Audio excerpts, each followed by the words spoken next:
Tonight, students at UNC Chapel Hill gathered to pray on the same day they barricaded themselves, locked in dark classrooms for hours with the threat of an active shooter on campus. Tonight, a faculty member is dead and a second-year PhD student is in custody. Students on campus are reeling from this event.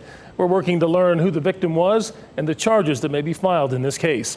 Thank you for joining us on a solemn day for the state's flagship university. I'm Gerald Owens. And I'm Lena Tillett. This Sky 5 footage that you see here shows the tremendous impact on campus. You can see hundreds of students pouring out of campus buildings, this after the all clear was given. And brand new tonight, we are hearing from the mayor of Chapel Hill in just the last 30 minutes. In a statement, Pam Heminger saying, quote, "We are heartbroken for the UNC students, faculty and staff whose sense of safety on their beautiful campus was shattered by the day's events, and for those children, teachers and staff who had to lock down on their very first day back to our local schools." That shattered sense of safety captured in an image today. You can see this student here crying, being comforted by a loved one as she emerged from lockdown on campus. Just heartbreaking to see. WRAL's Dan Haggerty kicking off our team coverage tonight from UNC's campus. Dan, describe the mood there on campus. Again, just the beginning of the second week of school. Lena, it has been a long, shocking, and very sad day for this university, and it's a day that will stick with so many people here for a very, very long time. Dark behind me still, but this is currently the focal point of the on-campus investigation. This is the lab behind me where the shots rang out, where we saw a bullet hole puncture through one of the glass panes going into one of those rooms. The investigators still here.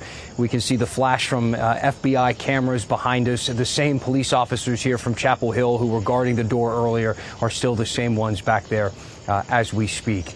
This long day had a series of events that were very, very frightening for some time as the search for a gunman was happening during classes today. And as you mentioned, just the second week of class. Our Julian Grace has been here covering this story this evening. Julian, walk us through a little bit of how things transpired today on campus. Well, Dan, let's let this sink in. This campus was on lockdown for 3+ hours. Now, this crime scene tape that we see behind us here, it will soon be gone. But the impact felt by the students here, that will last for some time. 6 hours after the shooting, we found a freshman with a single candle in hand. Well, it's just the tradition of my family. You know, when someone dies, we light a candle. This was the scene just 6 days into the school year. Students scurried out with their hands in the air, guarded by officers. It started around 1 in the afternoon. Shots were fired in the Cottle Labs along South Road, and the shooter was on the run. What happened next, the campus went into a 3-hour lockdown, and we started getting these images of students and staff barricading themselves in classrooms, and some even climbing out of windows. During that time, police released this picture of doctoral student turned suspect Tyler Chi. At 2:40, investigators found Chi 2 miles away on Williams Circle and took him into custody, which surprised one of his former classmates. I would have never guessed that he would be the kind of person who could possibly be capable of this kind of thing. Why is that? When I was in meetings with him, he was always very quiet. Then in the 5 o'clock hour, University Chancellor Kevin Guskowitz held a news conference sharing a UNC faculty member died in the shooting.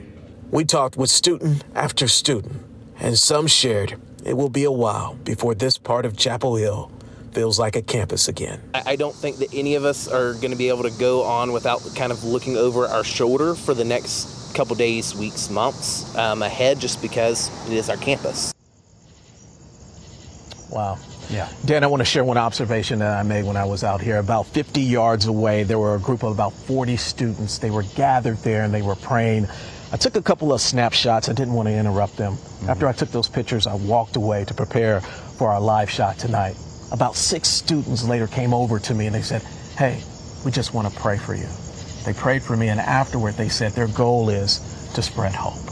You know, it is important, though. We were talking before going on air tonight just about how different students, different young people react to something like this. And I'm sure everybody shows it a little bit differently. Some are open and want to pray.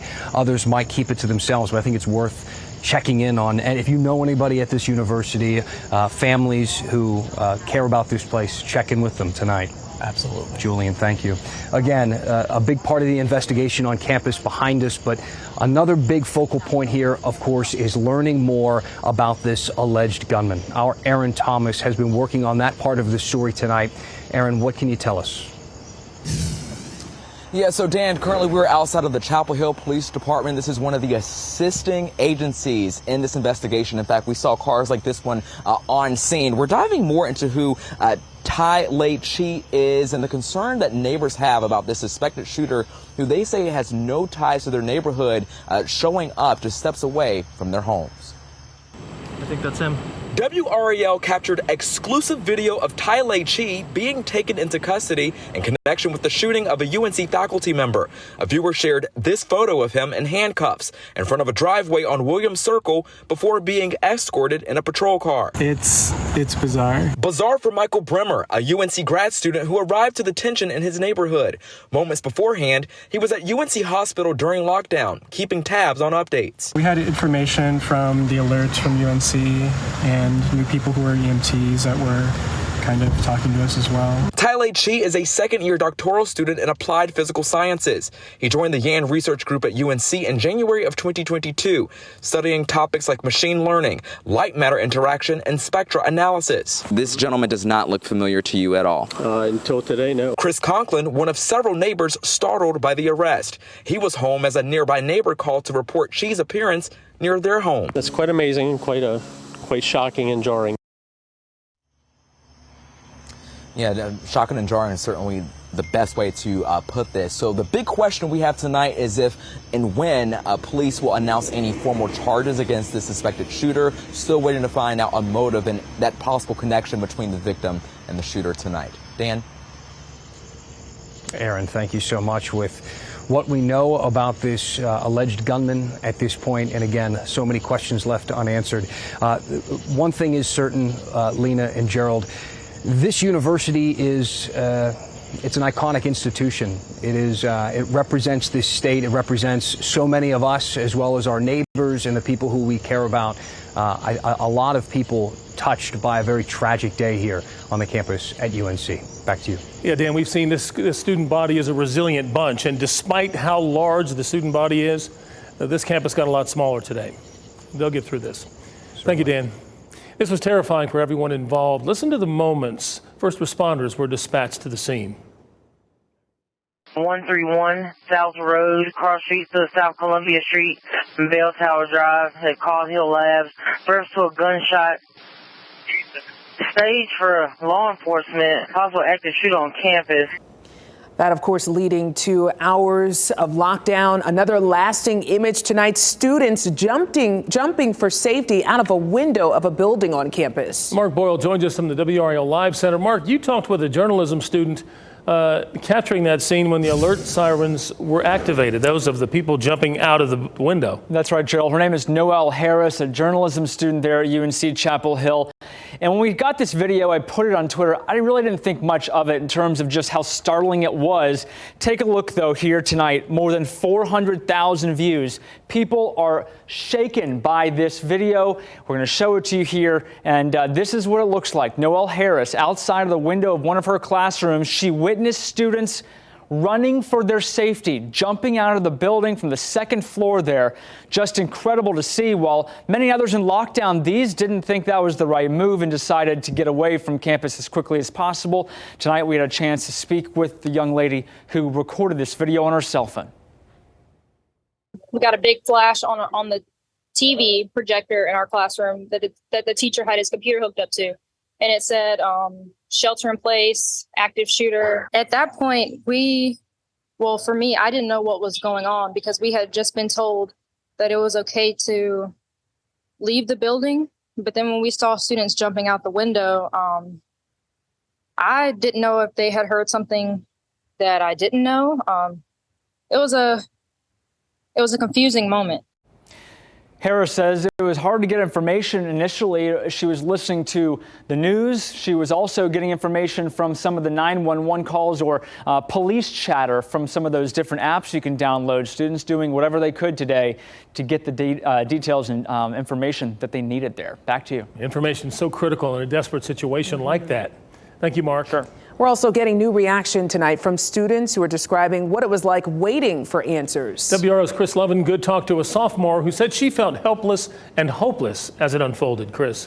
Well, Jared and Lena, much like we heard Noelle Harris said, right, some of the students, along with Hallie Brew, a sophomore at UNC Chapel Hill, they were kind of sitting around listening to news reports, listening to that scan of traffic, trying to piece together what was happening outside their classrooms. Now, she says she feels like there's nothing she or her classmates as students can do to stop school shootings. She said today she was hunkered down with other students and she had to comfort another classmate because of the trauma that comes with shooter situations.